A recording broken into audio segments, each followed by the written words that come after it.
आज हम इस वीडियो में समझेंगे block, global and function scope क्या होता है। ब्लॉक स्कोप, अगर हम वेरिएबल को लेट और कॉन्स्ट से किसी ब्लॉक में डिक्लेयर करते हैं तो उन वेरिएबल को हम ब्लॉक के बाहर एक्सेस नहीं कर सकते, इसी को ब्लॉक स्कोप कहते हैं। जैसे कि हमारे पास एक वेरिएबल है लेट a इक्वल टू 2।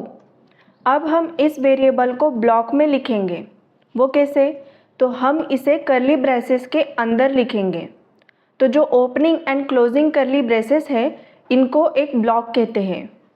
अब सपोज हम वेरिएबल a को इस ब्लॉक के बाहर प्रिंट करेंगे console.log a, तो देखो हमें एरर मिला a इज़ नॉट डिफाइंड, क्योंकि a वेरिएबल को हमने ब्लॉक में डिक्लेयर किया था and let and const variable ये ब्लॉक स्कोप होते हैं, इसलिए ब्लॉक के बाहर वेरिएबल को एक्सेस नहीं कर सकते। तो अगर हम लेट और कॉन्स्ट के जगह ब्लॉक में var वेरिएबल यूज़ करेंगे तो देखो यहाँ पर हम ब्लॉक के बाहर var वेरिएबल को एक्सेस कर सकते हैं, क्योंकि var वेरिएबल ब्लॉक स्कोप नहीं होता। इसलिए अगर var वेरिएबल ब्लॉक के अंदर भी डिक्लेयर किया हुआ हो तो उसे ब्लॉक के बाहर एक्सेस कर सकते हैं। तो अब देखेंगे फंक्शन स्कोप। अगर हम वेरिएबल को var, लेट और कॉन्स्ट से किसी फंक्शन में डिक्लेयर करते हैं तो उन वेरिएबल को हम फंक्शन के बाहर एक्सेस नहीं कर सकते, इसी को फंक्शन स्कोप कहते हैं।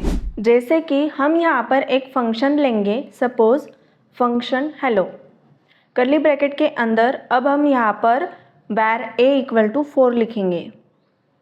अब इस a वेरिएबल को हम फंक्शन के बाहर प्रिंट करेंगे तो देखो एरर आ रहा है, क्योंकि a वेरिएबल को हमने फंक्शन में डिक्लेयर किया था and var, let and const variable function scope होते हैं, इसलिए फंक्शन के बाहर वेरिएबल को एक्सेस नहीं कर सकते। अब देखेंगे ग्लोबल स्कोप। अगर हम वेरिएबल को var, लेट एंड कॉन्स्ट से किसी फंक्शन या फिर ब्लॉक के बाहर डिक्लेयर करते हैं तो उन वेरिएबल को हम ग्लोबली एक्सेस कर सकते हैं, इसी को ग्लोबल स्कोप कहते हैं। जैसे कि हम यहाँ पर एक वेरिएबल ग्लोबली डिक्लेयर करेंगे कॉन्स्ट पाई इक्वल टू 3.14। अब सपोज हम इसे ब्लॉक में एक्सेस करके देखेंगे। अब यहाँ पर हम प्रिंट करेंगे पाई की वैल्यू, तो देखो 3.14 प्रिंट हुआ, क्योंकि वेरिएबल हमने ग्लोबली डिक्लेयर किया था।